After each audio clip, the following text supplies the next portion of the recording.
এমন নীরবতা পালন করতেছেন, আগামীতে আপনারও ঢোকা লাগবে, জাতি কিন্তু আপনারেও নীরবতার কাতারে ঢুকায় দিবে। আজকে হুজুরদের গুতাগুতির কারণে আজকে আমরা বিপদপন্থী হয়ে গেছি। আলেমে বিভেদ এখন জালেমে দোস্তি, আলেমে বিভেদ এখন জালেমে দোস্তি, পথের ঠিকানা জানা নাই কারো, কে কোথায় পাবে স্বস্তি। জালেমে দোস্তি, আলেমে বিভেদ এখন জালেমে দোস্তি, পথের ঠিকানা জানা নাই কারো, কে কোথায় পাবে স্বস্তি। জালেমে দোস্তি। রব্বুল আলামিন বলেন, ওয়ালা তাহিনু ওয়ালা তাহসানু ওয়া আনতুমুল আলাউনা ইন কুনতুম মুমিনিন। আল্লাহ রব্বুল আলামিন পবিত্র কোরআনে কারিমা সূরা ইমরান 3 নাম্বার সূরা 4 নাম্বার পারার 139 নাম্বার আয়াতে কারিমা থেকে বলতেছি, আল্লাহ পাক রব্বুল আলামিন বলেন, তোমরা হতাশ হয়ো না, চিন্তিত হয়ো না। এই পৃথিবীর জমিনে ভারাক্রান্ত হয়ে ভেঙে পড়ো না রে মুমিন। যতই অশান্তি পরিবেশ আসুক না কেন, যতই সমস্যা এই পৃথিবীর জমিনে সৃষ্টি হোক না কেন, যদি তোমরা মুমিন হও আর আমার প্রতি যদি বিশ্বাস ইস্তেকামাত করতে পারো, যতই দুর্দশা কষ্ট বেদনা আসুক না কেন, ওরে আমার প্রতি যদি বিশ্বাস তোমাদের থাকে আর যদি মুমিন হতে পারো, আমি আল্লাহ রব্বুল আলামিন ঘোষণা দিলাম তোমরাই হবে বিজয়ী। এরে মুমিন মুসলমানের সন্তানেরা, কথাগুলো একটু হৃদয়ের কান দিয়ে শুনবেন। বুঝে থাকলে বলুন তো, বিজয় দেওয়ার মালিক কে? জোরে বলেন, বিজয় দেওয়ার মালিক কে? কিন্তু অনেকেই বলেন না, বিজয় দেওয়ার মালিক ওনারা নাকি। বিজয় দেওয়ার মালিক কে? ওরে যদি তাই না হবে, অনেকে আমাদেরকে ডাক দিয়ে বলে খেলা হবে। কথা কন না কে ভাই? বাংলাদেশে এখন সবচাইতে আন্তর্জাতিক মানের ডায়লগ হলো খেলা হবে। ওরে যে কথা বলে সেই বলে খেলা হবে। আমরা কি খেলা খেলতে পারি না? আমরা কি খেলা ছাড়া এই পৃথিবীতে এসেছি? আরে আমাদেরকে ওরা চেনে না, আমরা খেলাধুলা করে এই পৃথিবীর জমিনে আবির্ভাব হয়েছি। আমাদের বাবারা খেলেছে, আমাদের দাদারা খেলেছে, তারপরও এখন পর্যন্ত কিছু করতে পারে নাই। একটা জিনিস মনে রাখা দরকার, ইব্রাহিম নবী খেলেছিল, নমরুদ কিছু করতে পারে নাই। মুসা নবী খেলেছিল, ফেরাউন কিছু করতে পারে নাই। বিশ্ব নবী খেলেছে, আবু জেহেল কিছু করতে পারে নাই। যতই ফেরাউনের মতো, নমরুদের মতো, হারুনের মতো, কারুনের মতো, সাদ্দাতের মতো এই পৃথিবীর জমিনে খেলা নিয়ে হুঙ্কার দাও না কেন, আল্লাহর কসম করে বলি, সামনে যে পরিস্থিতি সৃষ্টি হবে, বাংলার জমিন থেকে পালাবার জায়গা খুঁজে পাওয়া যাবে না। খেলা দেখায় লাভ নাই, আমরা খেলেই এখানে এসে টিকে দাঁড়িয়েছি। এ মুসলমানের সন্তানেরা, তাহলে বুঝে থাকলে বলুন তো, বিজয় দেওয়ার মালিক কে? ওই আল্লাহ আছে না? ওই আল্লাহ যতদিন পর্যন্ত থাকবে আমাদের ভয় আছে? মুসলমানের সন্তানদের উদ্দেশ্য করে বলতেছি, রে মুসলমানের সন্তানেরা, এই পৃথিবীর জমিনে আল্লাহর নবীর চাইতে কিন্তু ভালো মানুষ ওই সময় ছিল না। কিয়ামত পর্যন্ত নবীর মতো ভালো মানুষ হওয়ার সম্ভব? জোরে কোন সম্ভব? কিন্তু সেই নবী আমার যখন কালিমার দাওয়াত দেয়, ওই নবীর বিরুদ্ধে অপবাদ ছিল কি ছিল না? আবু জেহেল, উতবা, সাইবা কিন্তু নবী আমার ছোট্ট যখন ছিল, আবু জেহেল নিজে নবীকে কাঁধে নিয়ে ঘুরেছে। আবু লাহাব নবীকে ভালোবেসেছে। কিন্তু নবী আমার যেদিন কালিমার দাওয়াত দেওয়া শুরু করেছে, সেদিন থেকে আবু লাহাব দুশমন হয়ে গেছে, ওরে আবু জেহেল দুশমন হয়ে গেছে। আজও পৃথিবীর জমিনে কোরআনের কথাগুলো যখন বলা হয়, অনেক চাচা, অনেক দোলা ভাই, অনেক মামা, অনেক খালু আছে, তখন দেখবেন দুশমন হয়ে যায়। আপনি যতদিন পর্যন্ত কোরআন মানে নাই, গান বাজনা করেছেন, নর্তকী দেখেছেন, আপনি যতদিন পর্যন্ত উল্টা পাল্টা ছিলেন, কোনো অসুবিধা নাই। ওরে যুবকেরা হঠাৎ করে পরিবর্তন হয়ে যদি মসজিদে যায়, অনেকের মাথা খারাপ হয়ে যায়। অনেকেই চিন্তা করে যুবক বয়সে এই সময় নাচানাচি করবে, গান গাইবে, ওরে মদ খাইবে, নারী নিয়ে উল্লাস করবে, কিন্তু যুবক কেন মসজিদে ঢোকে? ওর মাথা খারাপ, না জানি ওই দলে গেল নাকি আবার। এ কথা কন না কে রে ভাই? তার মানে নবী আমার যতদিন পর্যন্ত কালিমার দাওয়াত দেয়নি কোনো সমস্যা নাই, কিন্তু যেদিন থেকে কালিমার দাওয়াত দেওয়া শুরু, সেই দিন থেকে ঝামেলা শুরু। আল্লাহর নবী জনাবে মুহাম্মাদুর রাসূলুল্লাহ সাল্লাল্লাহু আলাইহি ওয়াসাল্লাম কালিমার দাওয়াত দেওয়ার কারণে ঘরেতে যখন আসে, আম্মাজান খাদিজাতুল কুবরা রাদিয়াল্লাহু তাআলা আনহা তাকায়া দেখে একদিন নবী আমার বাড়ি ফিরেছে, নবীর মাথা ফাটা, একদিন দেখে নবী আমার কান কাটা, একদিন দেখে নবী আমার ঘামান্ত শরীর নিয়ে ঘরের ভিতরে প্রবেশ করেছে। আম্মাজান খাদিজাতুল কুবরা ডাক দিয়ে বলে, রাসূলুল্লাহ, হাবিবাল্লাহ হুজুর, এত কেন কষ্ট করেন? লোকেরা আপনারে সহ্য করতে পারে না, আপনি কি কালিমার দাওয়াত না দিলে হয় না? নবী আমার ডাক দিয়ে বলে, খাদিজা রে, এই কালিমার দাওয়াত দেওয়াটা আমার পেশা না, আমার নেশা। কারণ আল্লাহ পাক রব্বুল আলামিন এই পৃথিবীর জমিনে আমারে রহমাতাল লিল আলামিন করে পাঠিয়েছে।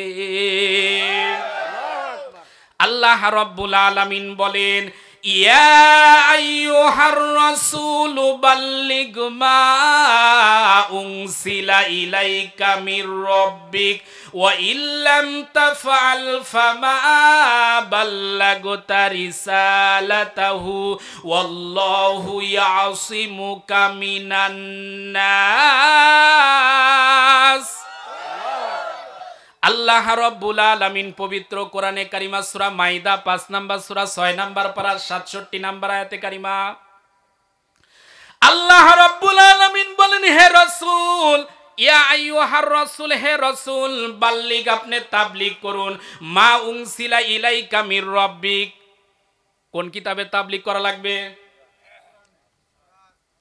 এটার নাম কি? আল্লাহ পাক রব্বুল আলামিন ডাক দিয়ে বলেন, ইয়া আইয়ুহার রাসূল, হে রাসূল, আপনি তাবলীগ করুন, বাল্লিগ, তাবলীগ করুন, মা উনসিলা ইলাইকা মির রাব্বিক, আপনার প্রতিপালকের পক্ষ থেকে যে কিতাব নাজিল হয়েছে সেই কিতাব। বুঝে থাকলে বলুন তো, আমার আপনার নবীর উপর যে কিতাব নাজিল হয়েছে সে কিতাবের নাম কি? এ জোরে কোন। তাহলে তাবলীগ করা লাগলে এই কিতাব দ্বারা তাবলীগ করা লাগবে। এই কোরআনে তাবলীগ করা দরকার আছে না নাই? কিন্তু এ তাবলীগ কি করা যায়? করা যায় মানে? এরে মুমিন মুসলমানের সন্তানেরা, কথাগুলো একটু হৃদয়ের কান দিয়ে শুনবেন আর জেনে বুঝে উত্তর দিবেন। আজকে স্বামীর তাবলীগ করলে দেখবেন কোনো অসুবিধা নাই। কথা কন না কে রে ভাই? আজকে বাবার তাবলীগ করলে কোনো অসুবিধা নাই, ওরে মুরব্বির তাবলীগ করলে কোনো অসুবিধা নাই। কিন্তু আল্লাহর কোরআন থেকে যখন তাবলীগ করা হয়, ওরে ওই জায়গায় দেখবেন ডিজিটাল কায়দায় বাধা দেওয়া হয়। নবী আমার যখন কোরআনে কারিমার তাবলীগ করে, এই কোরআনের কারিমার তাবলীগ করার জন্য ডাইরেক্ট ইনডাইরেক্ট 83 বার টার্গেটে পড়া লাগছে। আজও পৃথিবীর জমিনে যদি কোরআনে কারিমার হক তাবলীগ কেউ করে, ওরেও বাতিলের প্রকাশভাবে টার্গেট এবং পড়ে গেছে। এরে মুমিন মুসলমানের সন্তানেরা, কথাগুলো একটু হৃদয়ের কান দিয়ে কথাগুলো শোনো। নবী আমার দাওয়াতের কাজ করে, কাজের কারণে নবী আমার শান্তিতে না অশান্তিতে পড়ে গেছে? অশান্তিতে পড়ে গেছে। যার বাস্তব প্রমাণ, নবী আমার কাবার হাতিমের সামনে যখন সেজদারত আছে, বুঝে থাকলে বলুন তো, নামাজ পড়া কি ভালো কাজ না খারাপ কাজ? আপনারা বিরক্ত হচ্ছেন না তো ভাই? আমি কিন্তু শুরু করতেছি, কেবল একটু শুরু করতে সময় লাগবে। অনেকেই মনে করতেছেন যে আবার ঠান্ডা হয়ে গেল। আরে আমি ঠান্ডা হওয়ার জিনিসই না, বুঝতেছেন না? হ্যাঁ, হিটারের মতোই থাকবো, একটু সময় দেন। নবী আমার কাবার হাতিমের সামনে যখন নামাজ পড়তেছে, বুঝে থাকলে বলুন তো নামাজ পড়া কি ভালো কাজ না খারাপ কাজ? আবু জেহেল দেখছে বিশ্ব নবী আমার নামাজ পড়তেছে, এমন সময় আবু জেহেল ডাক দিয়ে বলে, কে কোথায় আছিস? কোথায় আমার সৈন্য সামন্ত আছিস? আল্লাহর নবী এই মুহূর্তে কাবার হাতিমের সামনে সেজদারত আছিস, এমন কে কোথায় আছিস, একটু ডিস্টার্ব করতে পারিস? এমন সময় উতবা সাইবা ডাক দিয়ে বলে, নেতা কোনো সমস্যা নাই, ওরে বলতে দেরি, অসুবিধা করতে দেরি হবে না। কারণ আমাদের সমাজে কিছু সামসা আছে, ওরে নেতা কিন্তু ভালোই থাকে, কিন্তু সামসার কারণে সমস্যা হয়। নেতা কিন্তু সব সময় খারাপ কাজ করে না। সামসা ফোন দিয়ে বলে, নেতা এলাকার ভিতরে তো টুপিওয়ালা বেশি হয়ে গেছে, আপনি কি কিছু করবেন না? কথা কন না কেন? নেতা তখন বলে, কি করা লাগবে তুই বল। বলে, যে কোনো কায়দায় এগুলো কমানো লাগবে। এরকম লোক আছে না নাই? কিন্তু টুপি দাড়ি পাগড়ি এগুলো কমানো জিনিস? এজোরে কোন কমানো জিনিস? যত কমাতে চাবেন তত আরো বাড়বে, যত কাটাকাটির চেষ্টা করবেন তত আরো বৃদ্ধি হবে। আজকে দাড়ি দেখলেই, পাগড়ি দেখলেই, জুব্বা দেখলেই অনেকেই মনে করে এই তো মৌলবাদী যাচ্ছে। কথা কন না কে রে ভাই? দাড়ি টুপি পাগড়ি মৌলবাদী সিমটম? জোরে কোন সিমটম? এই কোরআন কি মৌলবাদীদের কোরআন? জঙ্গিবাদীদের কোরআন? এটা আওয়ামী লীগের কোরআন না, বিএনপির কোরআন না, সর্বদলের মুসলমান বলে দাবি যারা করে সবার কোরআন কি কোরআন না? অথচ আজকে দুঃখ রাখার জায়গা নাই, কোরআনে কারিমার কপি অনেক ছাত্র ভাইয়ের যদি মেসে অফিসে বাড়িতে পাওয়া যায়, অনেকেই জঙ্গির কিতাব বলে চালিয়ে দিচ্ছে। কথা বললেন না রে ভাই? আমি কি ভুল বলতেছি না? যদি ভুল বলি তাহলে বলেন, ওয়াজ বন্ধ করি। ভুল বলতেছি? মেসে অফিসে আদালতে কোরআন পাইলে অনেকের মাথা খারাপ, কিন্তু কোরআন নিয়ে যতই বাড়াবাড়ি করেন, কোরআনকে যত দাওয়াতে চাইবেন তত আরো বৃদ্ধি হবে। এটা ঠেকাবার শক্তি কারো নাই। কারণ এটা ঠেকাতে চেয়েছিল ফেরাউন, পারে নাই। নমরুদ চেয়েছিল, পারে নাই। হামান চেয়েছিল, পারে নাই। একটা জিনিস মনে রাখা দরকার, ওরা আমাদের বাবার জন্মকে ঠেকাতে চেয়েছিল, পারে নাই। মুসা নবীর জন্ম ঠেকাতে চেয়েছিল, পারে নাই। ইব্রাহিম নবীর জন্মকে ঠেকাতে চেয়েছিল, পারে নাই। আজকেও বিশ্ব নবীর উম্মতের চলার পথকে যদি কেউ রুদ্ধ করার গভীর ষড়যন্ত্রে মগ্ন হয়, কিয়ামত এসে যাবে, কিন্তু এই পথ রুদ্ধ করা যাবে না, যাবে না।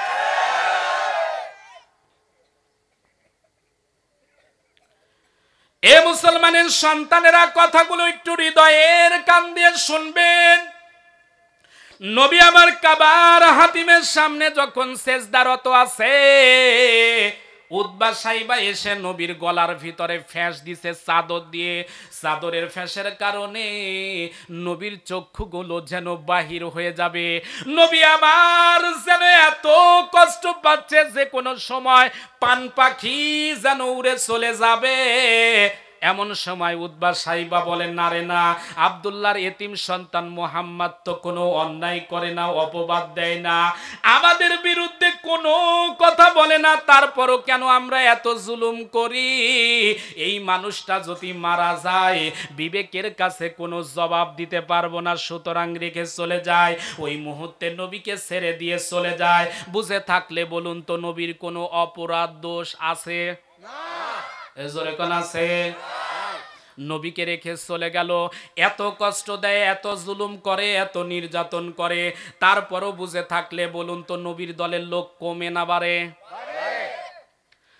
আবু জেহেলের এক পর্যায়ে মাথা খারাপ হয়ে গেল, যে কোনো কায়দায় টুপিওয়ালা দাড়িওয়ালা পাগড়িওয়ালাদের দলের লোককে কমানো লাগবে। ওই সময়ে আন্তর্জাতিক মানের সংসদ ভবন ছিল দারুন নদওয়া। আবু জেহেল, উতবা সাইবা, অন্য পার্লামেন্ট সদস্যরা বসে গেল। দারুন নদওয়ার বৈঠকের ভিতরে বসার পর তারা সিদ্ধান্ত নিল, যে কোনো কায়দায় এই কোরআনে কারিমার তেলাওয়াত বন্ধ করা লাগবে, যে কোনো কায়দায় কোরআনের তাফসির বন্ধ করা লাগবে, যে কোনো কায়দায় কোরআনের কথাগুলো জাতির কাছ থেকে বিচ্ছিন্ন করে দেওয়া লাগবে। এই কথাগুলো যদি জাতির কাছ থেকে বিচ্ছিন্ন করতে পারি, তাহলে আমরা যে অবৈধভাবে ক্ষমতায় চেয়ারে বসে আছি, ওরে আমাদের ক্ষমতার চেয়ার টেকসই হবে।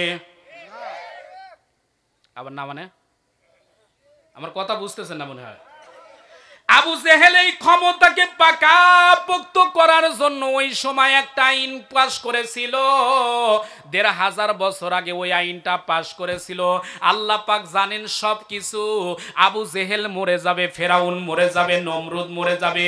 ওরে আবু জেহেলের ৯০ নাতিপুতিরা পৃথিবীর জমিনে থাকবে, তারাও এই আইন পাশ করতে পারে।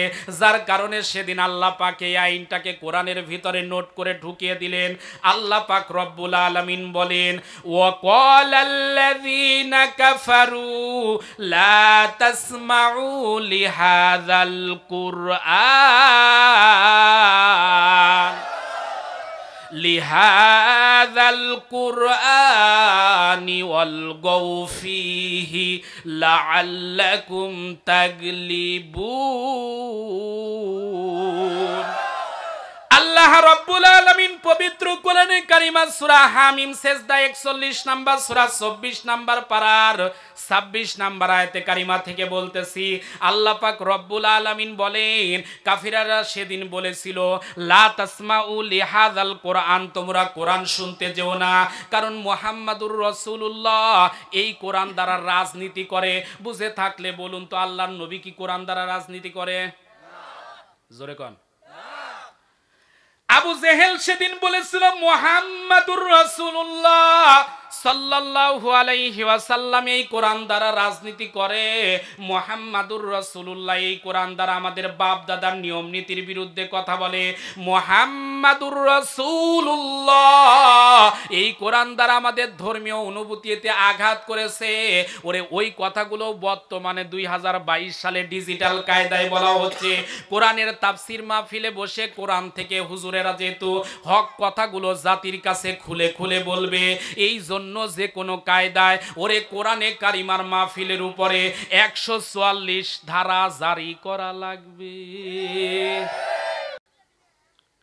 এরে মুমিন মুসলমানের সন্তানেরা এখন বলতে পারেন, হুজুর ১৪৪ ধারা কোরআনে কারিমার কোথায় আছে?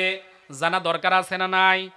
এই আয়াতের ভিতরে লক্ষণীয় একটা শব্দ আছে, ওয়াল গৌফিহি। মাহফিল তো হতেই দেওয়া যাবে না, যে কোনো কায়দায় বাধা দেওয়া লাগবে। তাফসিরে উসমানী, তাফসিরে মুনির খুলে দেখতে পারেন। মাহফিল বাধা দেওয়ার জন্য দরকার হলে ১৪৪ ধারা দাও। ওরে মুমিন মুসলমানের সন্তানেরা রে, আজও পৃথিবীর জমিনে যারা কোরআনে কারিমার মাহফিলে বাধা দেয়, যারা ডাইরেক্ট ইনডাইরেক্ট মাহফিল হতে দেয় না, ডাইরেক্ট ইনডাইরেক্ট ভাবে মাহফিলের উপর যারা সামিয়ানার উপরে ওরে গায়েবী হাত দিয়ে যারা হাত টানিয়ে রেখেছে, এরাও হচ্ছে আবু জেহেলের পেতাত্তা। এরকম আবু জেহেলের পেতাত্তা আজও আছে না নাই? এ জোরে কোন আছে না নাই? সব জায়গায় আছে, এই কামারখন্দ এলাকায় নেই। জি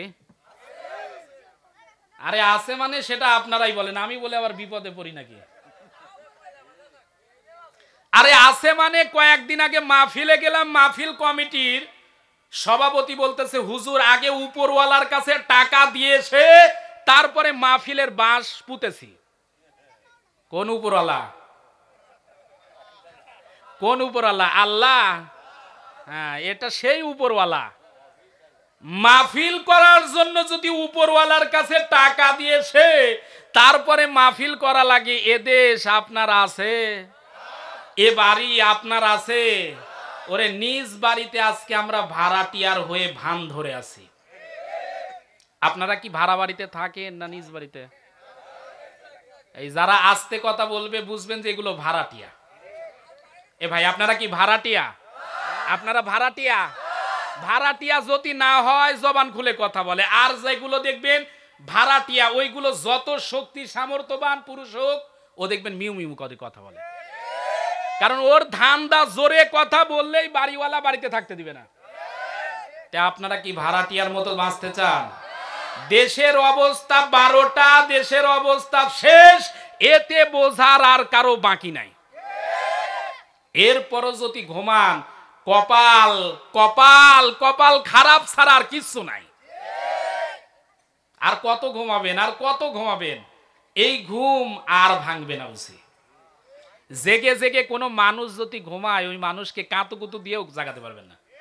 আর কোন মানুষ যদি ঘুমায়, কানের কাছে গিয়ে আস্তে করে ডাকেন, উঠবে। আপনারা আমরা আজকে জেগে জেগে ঘুমাচ্ছি, যার কারণে এ জাতির পরিবর্তন হচ্ছে না। এ জাতিকে যদি জাগাতে চান, এ জাতিকে যদি পরিবর্তন করতে চান, যে কোনো মূল্যে যুবকদেরকে আবারও জাগতে হবে। একটা জিনিস মনে রাখা দরকার, মুসলমানের সন্তানেরা বিড়ালের জাতি নয়, মুসলমানের সন্তানেরা পাতিশিয়ালের জাতি নয়, মুসলমানের সন্তানেরা শৃগালের জাতি নয়। এদেরকে হুঙ্কার দিয়ে, এদেরকে বাধা দিয়ে শৃগালকে আপনি দূরীভূত করতে পারেন, বিড়ালকে আপনি তাড়িয়ে দিতে পারেন, মাকড়সাকে আপনি তাড়িয়ে দিতে পারেন।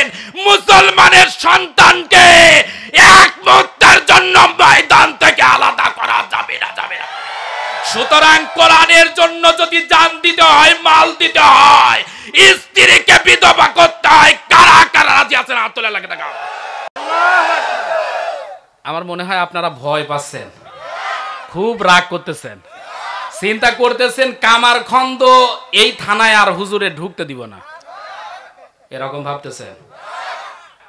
5টা এবার নাবান। আল্লাহ পাক চাইলে কি আমাদের হাতে 4টা আঙ্গুল দিতে পারতেন না? 3টা আঙ্গুল, 2টা আঙ্গুল, কেন 5টা আঙ্গুল আল্লাহ পাক দিলেন? এর কারণ আছে না নাই? আপনি আমি সারা জীবন দেখতেছি 2 হাতে 5 আঙ্গুল করে 10টা, কেন দিয়েছেন? এই উত্তর জানা দরকার আছে না নাই? কখনো শুনেছেন কেন আল্লাহ পাক 5টা আঙ্গুল দিয়েছেন? এই 5 আঙ্গুল দিয়ে আল্লাহ কি বোঝান, কি বোঝাতে চান, জানা দরকার আছে না নাই? হ্যাঁ, যদি ধৈর্য নিয়ে থাকেন এটাও শোনাবো। 2 নাম্বার, আপনার আমার 2 হাতের ভিতরে দেখেন কিছু আঁকা বাঁকা রেখা আছে, এ সবার আছে?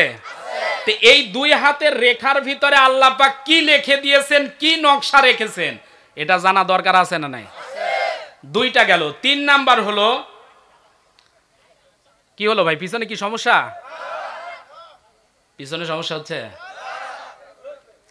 3 নাম্বার, আপনারা ছাগল চেনেন?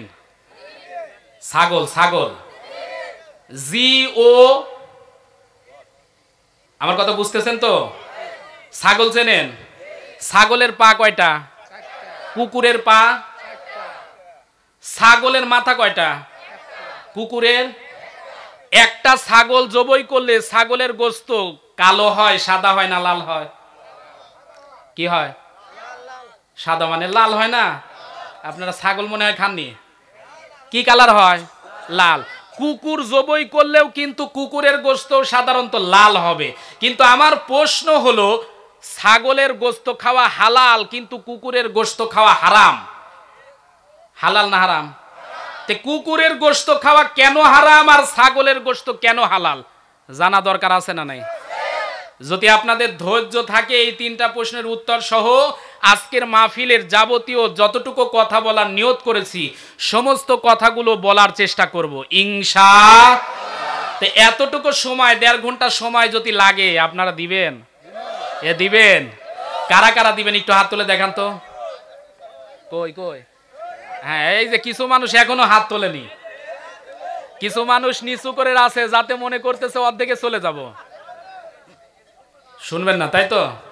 আচ্ছা, যখন শুনবেন না বলবেন, আমি মোনাজাত দিব, ঠিক আছে? আচ্ছা, দেখা যাক আপনাদের ধৈর্য কতটুকু কোলায়। আচ্ছা, এ মুসলমানের সন্তানেরা কথাগুলো হৃদয়ের কান দিয়ে শুনবেন। নবী আমার কালিমার দাওয়াত দেয়, দিন যত যায় কালিমার দাওয়াতের কারণে লোক বাড়ে, কিন্তু নবীর উপর অত্যাচার কমে না বাড়ে। এ জোরে কোন, নবীর উপর অত্যাচার কমে না বাড়ে? যতদিন যায় নবীর উপর অত্যাচার, জুলুম, নির্যাতন আরো বেড়ে যাচ্ছে। এরপর কি নবীর কালিমার দাওয়াত দেওয়া বন্ধ না চলতেছে? নবী আমার যখন কালিমার দাওয়াত দেয়, এমন সময় মক্কার জমিনে কালিমার দাওয়াত দেওয়া বড় কঠিন। গভীর রজনীতে নবী আমার দুইটা হাত আরশে আজিমের দিকে তুলে ডাক দিয়ে বলে, মালিক রে, এই মক্কার জমিনে দুইজনের ভিতরে যে কোনো একজন মানুষকে কালিমাওয়ালা বানায়া দাও।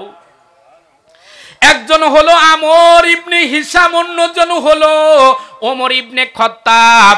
এই দুইজনের ভিতরে একজনকে কালিমাওয়ালা বানায়া দাও। বুঝে থাকলে বলুন তো, আমার নবী যদি আল্লাহর কাছে দোয়া করে, আমার আল্লাহ দোয়া কবুল করবে কি করবে না? আল্লাহ পাক রব্বুল আলামিন দোয়া কবুল করার পর ডাক দিয়ে বলে, হাবিবুল্লাহ, আপনি টেনশন করবেন না, চিন্তা করবেন না। এই মুহূর্তে ইসলামের জন্য, কোরআনের জন্য, হাদিসের জন্য, ইসলামের বিজয়ের জন্য আমি ওমরকে কালিমাওয়ালা বানায়া দিলাম। এরে মুমিন মুসলমানের সন্তানেরা, ওমর ফারুক রাদিয়াল্লাহু তাআলা আনহু কালিমাওয়ালা হওয়ার পর নবীর কাছে এসে ডাক দিয়ে বলে, ইয়া রাসূলুল্লাহ, হাবিবাল্লাহ, হুজুর, এতদিন পর্যন্ত কালিমার বাহিরে ছিলাম, ইসলামের সুমহান ছায়ার নিচে ছিলাম না। আজ এই মুহূর্তে কালিমাওয়ালা হয়ে গেছি গো নবী। আপনার কাছে আমি জানতে চাই, কালিমার দাওয়াত গোপনে না ওপেনে? নবী আমার ডাক দিয়ে বললেন, ওমর রে, মক্কার জমিনের অবস্থা বাবা ভালো না, যার কারণে মক্কার জমিনের অবস্থা খারাপের কারণে কালিমের দাওয়াতটা চলে গোপনে, যার কারণে বাংলাদেশের অবস্থা খুব ভালো না খারাপ? ভালো, খুব খারাপ। এরে মুমিন মুসলমানের সন্তানেরা, সব কথা কিন্তু ভেঙে বলা যাবে না। আগেই বলতেছি, কিছু কথা হবে অ্যাঙ্গেলে আর কিছু হবে প্যান্ডেলে, বুঝে নিলেই বোঝা যাবে। কথা বোঝা যায় না ভাই? কারণ বেশি ভেঙে বললে আবার দেখবেন স্টেজ থেকে নামা বিপদ হয়ে যেতে পারে। কার মনে কোন মতলব বোঝা তো যায় না। এরে মুমিন মুসলমানের সন্তানেরা, কথাগুলো একটু হৃদয়ের কান দিয়ে শোনেন। ওমর ফারুক রাদিয়াল্লাহু তাআলা আনহু ডাক দিয়ে বলে, নবী গো, আপনি যদি আমারে অনুমতি দেন, তাহলে কাবার হাতিমের সামনে আমি আল্লাহ এবং তার রাসূলের সান্নিধ্য হাসিলের জন্য একটা মিছিল দিতে চাই। নবী আমার ডাক দিয়ে বলে, ওমর রে, এই মুহূর্তে আমি কালিমার জন্য মিছিল দেওয়ার অনুমতি দিলাম। কাবার হাতিমের সামনে হযরতে ওমর ফারুক রাদিয়াল্লাহু তাআলা আনহু সর্বপ্রথম মিছিল দিলেন, লিল্লাহে তাকবীর।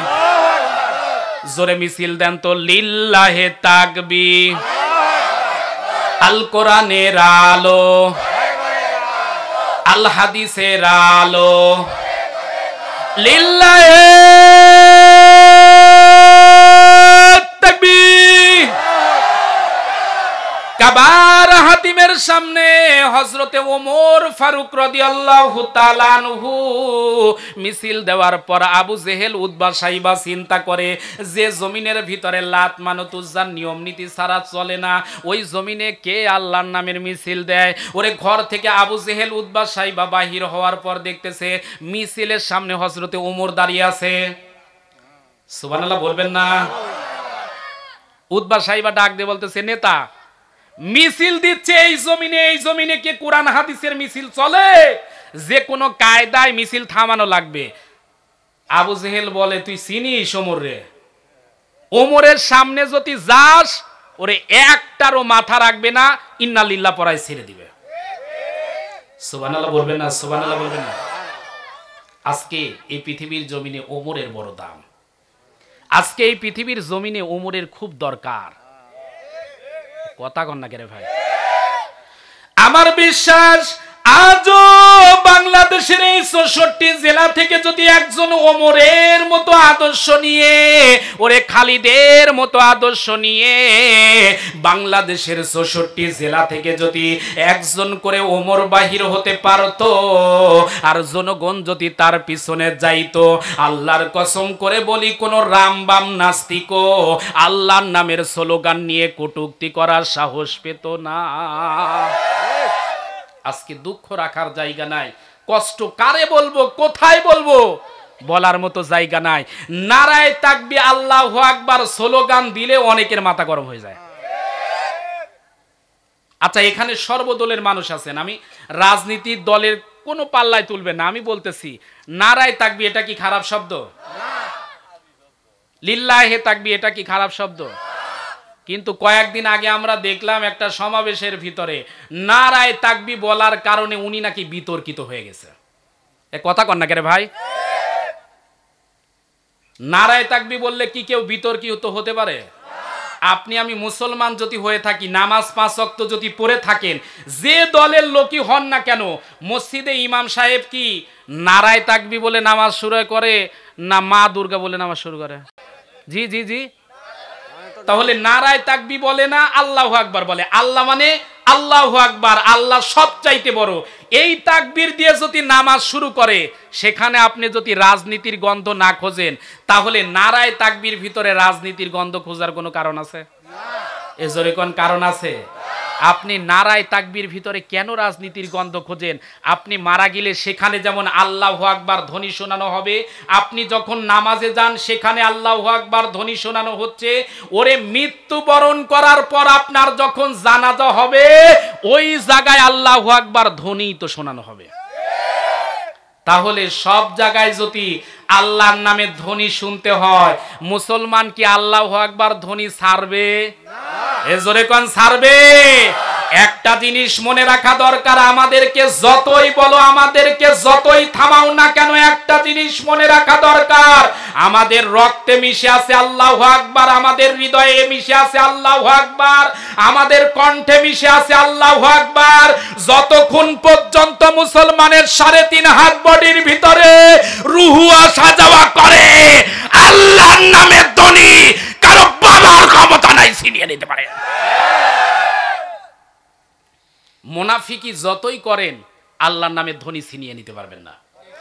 আর যারা আল্লাহর নামের ধ্বনি বন্ধ করতে চায়, বুঝবেন ও যতই নামাজ পড়ুক, রোজা করুক, মরার সময় কেল্লা ফতে হয়ে জবান বন্ধ হয়ে মরতে হবে। ও সব ভালো লাগে দোলা ভাই, নারায়ে তাকবীর ভালো লাগে না। আজকে আমরা মুনাফিক হয়ে গেছি, মুনাফিক। আমাদের ভিতরে ঈমান আছে? এ কথা বলেন না কেন? মুখে দাড়ি ঠিক আছে, মাথায় টুপি ঠিক আছে, কিন্তু আজকে আমরা ভিতরে বাহিরে মিলাতে গেলে মুনাফিক। আমি কি একটু বলবো? রাগ করবেন না তো ভাই? আসছি যেহেতু একটু বলেই যাই নাকি ভাই?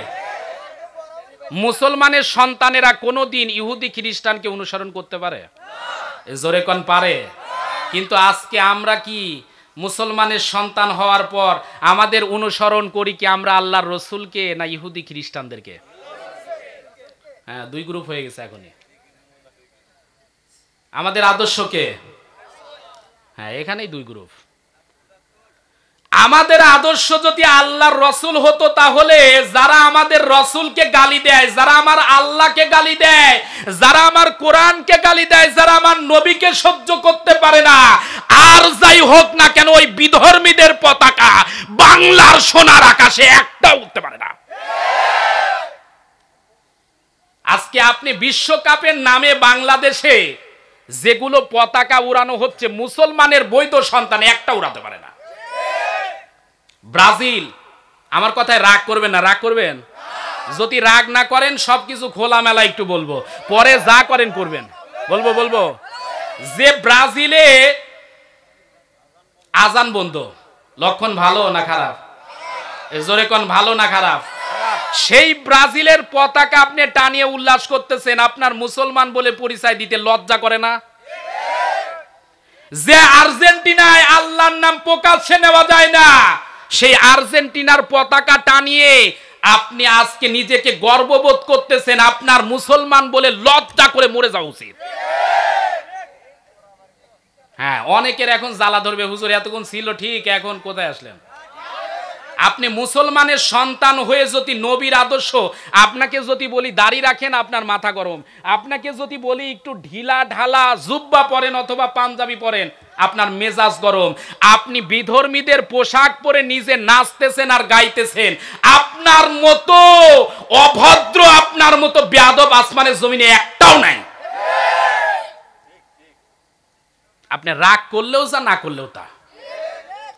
আল্লাহ নবী বলেছেন মান তাশাব্বা বিকওমিন ফাহুয়া মিনহুম। নবী আমার বলেছেন এই পৃথিবীর জমিনে যে যাকে অনুসরণ করবে কাল কিয়ামতের মুসিবতের ময়দানে তার সাথে উঠবে। এরে মুমিন মুসলমানের সন্তানেরা, কথাগুলো একটু হৃদয় দিয়ে কান দিয়ে শোনো। আপনি যদি মনে করেন মেসির সাথে অথবা নেইমারের সাথে অথবা কাকার সাথে অথবা যে সকল দেশগুলো খেলা করতেছে, যেগুলো মানুষের হাতের ভিতরে দাজ্জালের কানা চোখ, ভালো করে খেয়াল করবে দেখবেন এবছরে যারা খেলা করবে এদের ডান হাতে অথবা বাম হাতে দেখবেন একটা কানা চোখ আছে। দাজ্জালের চোখ কয়টা? এজোরে কোন কয়টা? এই প্রত্যেকটি বিধর্মী দাজ্জালকে প্রমোট করতেছে। আর মুসলমানের সন্তান হয়ে যদি আপনি সেই দলকে সাপোর্ট করেন, আপনার ভিতরে মুসলমানিত্ব আছে না গেছে একটু প্রশ্ন করা দরকার। হ্যাঁ, আপনি খেলা দেখবেন কি না দেখবেন সেটা আপনার ব্যক্তিগত বিষয়, কিন্তু হক কথা বলা দরকার আছে না নাই? আপনি যদি এদের সাথে কিয়ামতের মুসিবতের ময়দানে ওঠেন, বুঝে থাকলে বলুন তো আপনার জন্য জান্নাত না জাহান্নাম? জোরে কোন জান্নাত না জাহান্নাম? অনেকে আবার খুশি হচ্ছে, যা বলছে আর্জেন্টিনা ব্রাজিলকে বলছে, অন্য দলকে বলি নাই। এক কথায় আমি বলেছি যত বিধর্মী দল আছে, যত অপসংস্কৃতির দল আছে, মুসলমানের বাচ্চা একটাকেও সাপোর্ট করতে পারে না। আমার কথা বুঝছেন? যে দল আপনার নবীকে গালি দেয়, যে দল আপনার আল্লাহকে সাপোর্ট করে না, যে লোক আপনার নবীকে পছন্দ করে না, মুসলমান তারে সাপোর্ট করতে। এ মুসলমানের সন্তানেরা রাগ করবেন না, যেহেতু আমাদের ঈমান নিয়ে মাটির কবরে যাওয়া লাগবে। মারা যাওয়ার পর কবরে রাখার পর আপনাকে আমাকে কিন্তু বলা হয় বিসমিল্লাহি ওয়া আলা মিল্লাতি আওয়ামী লীগ। কথা কন নাকি ভাই? বিসমিল্লাহি ওয়া আলা মিল্লাতি বিএনপি, বিসমিল্লাহি ওয়া আলা মিল্লাতি জামাত ইসলাম, বিসমিল্লাহি ওয়া আলা মিল্লাতি জাতীয় পার্টি, বিসমিল্লাহি ওয়া আলা মিল্লাতি। তাহলে রাসূলুল্লাহর দলে যদি আপনি যেতে চান, সারা জীবনে আপনি কোনোদিন টুপির পক্ষে থাকলেন না, মাথায় টুপি দিয়ে মসজিদে গেলেন না, আল্লাহ নবীর সুন্নাতকে মহাব্বত করে মুখের ভিতরে দাড়ি রাখলেন না, আল্লাহ নবীর সুন্নাতকে মহাব্বত করে গায়ের ভিতরে জুব্বা অথবা পাঞ্জাবি দিলেন না, মারা যাওয়ার পর আপনার শরীরের ভিতরে ওই 3.5 হাত বডির ভিতরে আপনার গায়ে জুব্বা দিলেই কি আর না দিলেই কি, আপনার মৃত্যু কিন্তু হবে বেঈমানের মতো। এ মুসলমানের সন্তানের আল্লাহর নবী যদি ওই মুহূর্তে যদি বলে তোর মতো কুলাঙ্গার, তোর মতো নাফরমানকে আমি আজকে গ্রহণ করব না, বুঝে থাকলে বলুন তো কবরে আমাদের অবস্থা ভালো না খারাপ? তাহলে আল্লাহ রসুলের আদর্শ মানা দরকার আছে না নাই? এরে মুমিন মুসলমানের সন্তানেরা, আবু জেহেল যখন কোনো ভাবে আল্লাহ নবীর মিশনকে যখন থামাতে পারে না, এক পর্যায়ে আবু জেহেল উতবা সাইবার মাথা খারাপ হয়ে গেল। ওরে যে কোনো কায়দায় আবু জেহেলের টার্গেট কালিমাওয়ালাদের থামাতেই হবে, যদি থামাতে না পারি তাহলে কোরআনের মিশন সাকসেস হয়ে যাবে, এই পৃথিবীর জমিনে মাগার আমাদের সিয়াদ থাকবে না। এই টার্গেট নিয়ে দারুণ নদর বৈঠকে আবু জেহেল উতবা সাইবা আবার যখন বসে গেল, বসার পর এমন সময় বলতেছে পরামর্শ দাও। কেউ বলে আব্দুল্লাহর এতিম সন্তানকে জেলখানায় বন্দি করে দাও। কথা একটু বুঝতেছেন তো ভাই? কেউ বলতেছে জেলখানার ভিতরে ভরে দাও। যতই তারা বেঈমান থাক না কেন, তার ভিতরেও কিন্তু মানবিকতা ছিল, যার কারণে বলে না রে, আব্দুল্লাহর এতিম সন্তান মুহাম্মদ তো কোনো খারাপ কাজ করে নাই, আমাদেরকে কোনো অপবাদ দেয়নি, আমাদেরকে ব্যথা দেয়নি, আমাদের কোনো দিন খারাপ কথা বলে নাই, এই মানুষটারে কেন জেলখানায় দিবা? না, এরে জেলখানায় আমরা দিব না। কিছু লোক বলে তাহলে ঠিক আছে, আব্দুল্লাহর এতিম সন্তানকে দেশ থেকে তাড়াইয়া দাও। নবী আমার যখন এই খবর পৌঁছে গেল, আল্লাহর কাছে ডাক দিয়ে বলে আল্লাহ, ওরা আমারে দেশ থেকে তাড়াইয়া দিবার চায়, মক্কা কি আবু জেহেলের বাবার নাকি? কথা কন না কে রে ভাই? মক্কা কি আবু জেহেলের বাবার নাকি? এদেশে আমাদের অধিকার আছে না নাই? আল্লাহ পাক রব্বুল আলামিন ডাক দিয়ে বলে, হাবিব আপনি টেনশন করবেন না, আমি নিজে স্বীকৃতি দিচ্ছি। লা উকসিমু বিহাযাল বালাদ। আল্লাহ পাক রব্বুল আলামিন ডাক দিয়ে বলে, হাবিব আমি আল্লাহ পাক আপনারে স্বীকৃতি দিলাম, মক্কা নগরীর বৈধ সন্তান আপনি। সুবহানাল্লাহ, বাড়ি গিয়ে বলবেন কেমন? এরে মুমিন মুসলমানের সন্তানের আবু জেহেল, উতবা, সাইবা দারুন নদওয়ার বৈঠকের ভিতরে বসে যখন উৎকণ্ঠায় ভুগতেছে, এমন সময় শয়তান কিন্তু বসে নাই। শয়তান কি বসে থাকে? আবু জেহেল, উতবা, সাইবা যখন পাগল হয়ে গেছে, কি করা যায় কি করা যায়, এমন সময় শয়তান এসে ডাক দিয়ে বলে, আবু জেহেল কি খবর?